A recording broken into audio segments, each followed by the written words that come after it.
ఇక పంతులు గారు మంత్రాలు చదువుతూ ఉంటారు.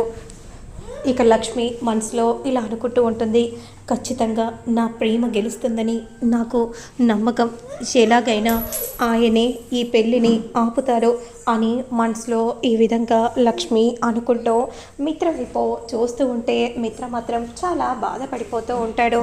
అసలు లక్ష్మి లక్ష్మి ఈ విధంగా చేస్తుందని అనుకోలేదు. ఎందుకు లక్ష్మి, ఎందుకు ఇదంతా చేస్తున్నావు, నిన్ను ఎంత నమ్మానో అని మనసులో లక్ష్మి వైపు చూస్తూ మిత్ర బాధపడిపోతూ ఉంటారు. మిత్ర గారు, మీరు నా గురించి అర్థం చేసుకుంటారని నేను అనుకుంటున్నాను, నన్ను క్షమించండి.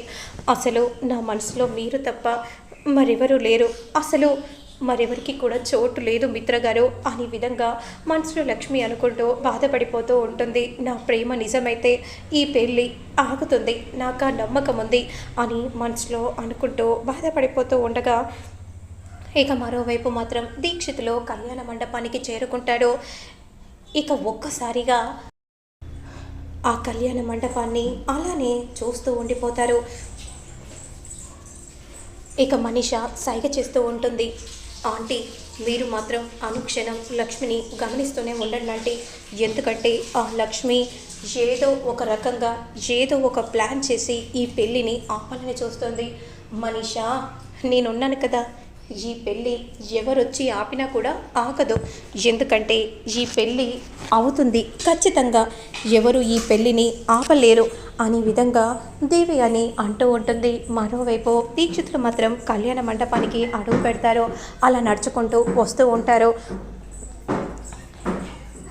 ఇక పంతులు మాత్రం మంత్రాలు చదువుతూ ఉండగా అదే సమయానికి కళ్యాణ మండపం దగ్గరికి వచ్చి అరవింద అనే విధంగా దీక్షితులు అనగానే వెంటనే తిరిగి దీక్షితులను చూసి ఒక్కసారిగా అరవింద షాక్ అయిపోతుంది. ఇక మనీష మాత్రం షాకింగ్గా అలానే చూస్తూ ఉండిపోతుంది. ఆంటీ అయిపోయిందంటే, ఇక నా పెళ్ళి ఆగిపోయిందంటే, దీక్షితులు అంత నిజం చెప్పేస్తారంటే, లక్ష్మి తప్పు చేయలేదన్న నిజం తెలిసిపోతుందంటే, అసలు ఈ పెళ్ళిని ఎవ్వరూ ఆపలేరని అనుకున్నానంటే, ఈ రకంగా ఈ పెళ్ళి ఆగిపోతుందని అనుకోలేదు అనే విధంగా అనుకుంటూ షాక్ అయిపోతారు. అయిపోయింది, ఇక మిత్రకి నేనేంటో అంతా తెలిసిపోతుంది, ఇక అయిపోయింది. దీక్షితులు గారు నిజాన్ని మొత్తం చెప్పేస్తారు, నేనే దొంగ బాబాని క్రియేట్ చేశానని ఆంటీకి కనుక తెలిసిందంటే ఇక అంతే సంగతి.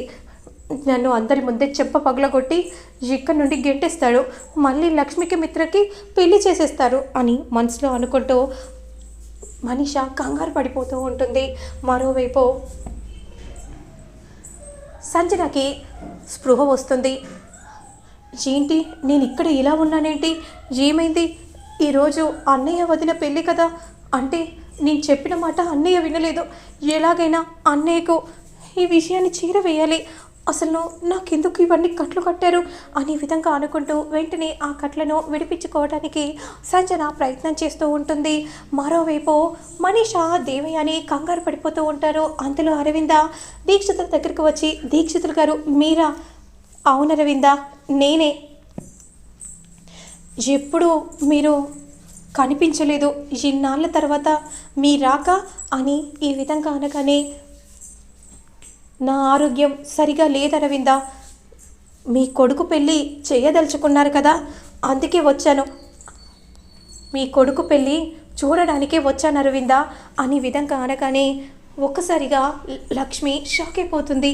దీక్షితులు గారేంటి ఎలా మాట్లాడుతున్నారు, పెళ్ళి చూడడానికి దీక్షితులు గారు రావడం ఏంటి, అసలు ఆ మనీష బండారాన్ని దీక్షితులు గారే కదా బయట పెట్టాలి అని లక్ష్మి షాకింగ్గా అలానే చూస్తూ ఉంటే, ఏంటంటే అసలు దీక్షితులు గారు ఏం మాట్లాడుతున్నారు, నాతోనే కదా మిత్రకు పెళ్ళి, నన్ను చూసేశారు కదా, మరి ఆంటీకి నిజమేంటో ఎందుకు చెప్పట్లేదు? అప్పుడు అరవింద వెంటనే, దీక్షితులు గారు మీ ఆరోగ్యం బాగాలేదా, అందుకే ఇన్నాళ్ళు మీరు దూరంగా ఉన్నారా, ఈరోజు నా కొడుకు పెళ్ళే జరుగుతుంది, ఇప్పటికైనా గండాలన్నీ పోయి నా కొడుకు సంతోషంగా ఉంటాడు కదా, ఖచ్చితంగా ఉంటారు అరవింద అని దీక్షితులు గారు చెప్పగానే మనీష చాలా సంతోషపడిపోతూ ఉంటుంది. లక్ష్మి మాత్రం ఒక్కసారిగా షాక్ అయిపోతుంది.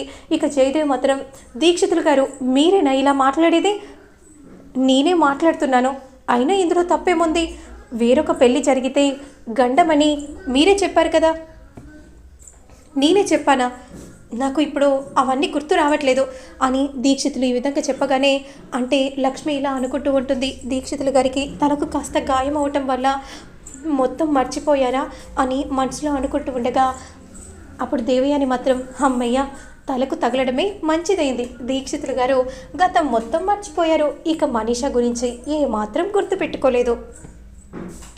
ఇప్పటికైనా ఇక నీ పెళ్ళి ఎవ్వరూ ఆపలేరు మనీషా, దీక్షితులు గారే ఈ పెళ్ళిని ఆపగలరు, ఇప్పుడు ఎవ్వరి ఆటంకం లేదు అని దేవయాని మనీషాతో అనగానే, అవునంటే నిజమేంటో బయటపడితే ఇక నన్ను మిత్ర అవమానించి ఈ కళ్యాణ మండపం నుండి పంపించేస్తారేమో అని భయపడ్డానంటే, కానీ అలా జరగట్లేదంటే నాకు చాలా సంతోషంగా ఉంది మనీషా.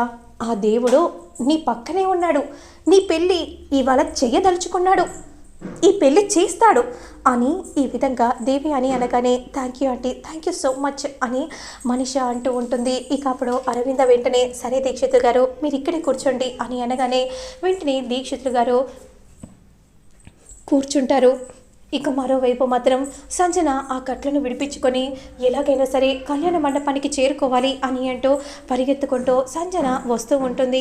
ముహూర్తానికి ఇంకా 5 నిమిషాలు మాత్రమే ఉంది, అంటే నేను ఇక్కడి నుండి బండి మీద వెళ్ళినా కూడా 15 నిమిషాల గడువు అవుతుంది కదా, అంటే నేను వెళ్ళేసరికి ఆల్రెడీ పెళ్ళి అయిపోతుంది, అప్పుడు నిజం చెప్పిన వృధా ప్రయాసే, ఎలా ఏం చేయాలి, నిజాన్ని ఎలా చేరవేయాలి, అన్నా అన్నా ప్లీజ్ అన్నా ఒక్క ఫోన్ ఇస్తారా, ఒక్క ఫోన్ చేసుకోవాలి, సరే అమ్మా ఇదిగో అని విధంగా అంటూ వెంటనే మిత్ర అన్నయ్యకు చేసి చెప్పాలి అని అంటూ మిత్రకు ఫోన్ చేస్తూ ఉంటుంది. కానీ మిత్ర మాత్రం కళ్యాణ మండపంలో ఉండటం వల్ల ఫోన్ని పిక్ చేయలేకపోతాడు. పంతులు మాత్రం మంత్రాలు చదువుతూ ఉంటారు.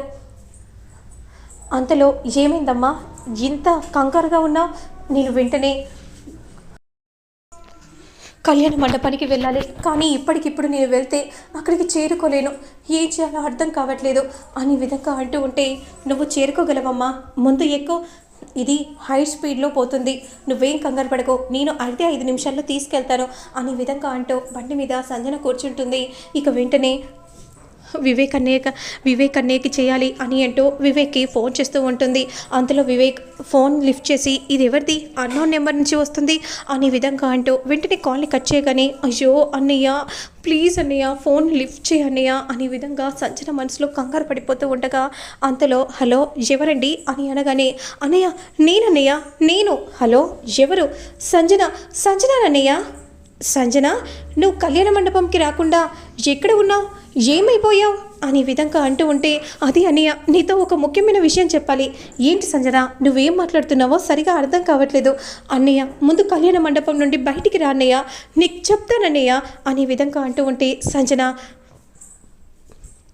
నువ్వు త్వరగా కళ్యాణ మండపానికి రా, నీ గురించి అందరూ వెయిట్ చేస్తున్నారు, సరేనా, నువ్వేం మాట్లాడుతున్నావో నాకు వినపడట్లేదు అని విధంగా అంటూ కాల్ని కట్ చేయగానే, అయ్యో అన్నయ్య అని విధంగా అంటూ కంగారు పడిపోతూ ఉంటుంది.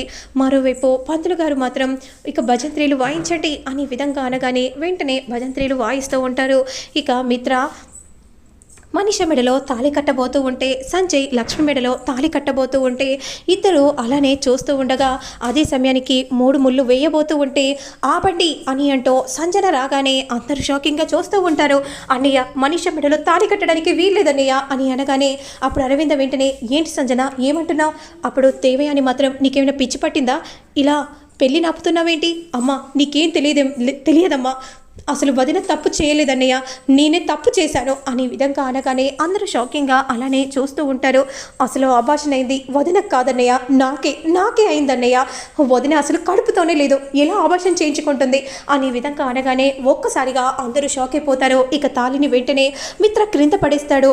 మిత్ర నా మెడలు తాళి కట్టు మిత్ర, ముహూర్తం దాటిపోతుంది అని మనీష అంటూ ఉంటే, మిత్ర మాత్రం లక్ష్మి దగ్గరకు వెళ్ళి, ఏంటి లక్ష్మి, అవునా లక్ష్మి చెప్పు లక్ష్మి అని అడుగుతూ ఉంటే మనీష ఒక్కసారిగా కుప్పకూలి క్రింద పడిపోతుంది.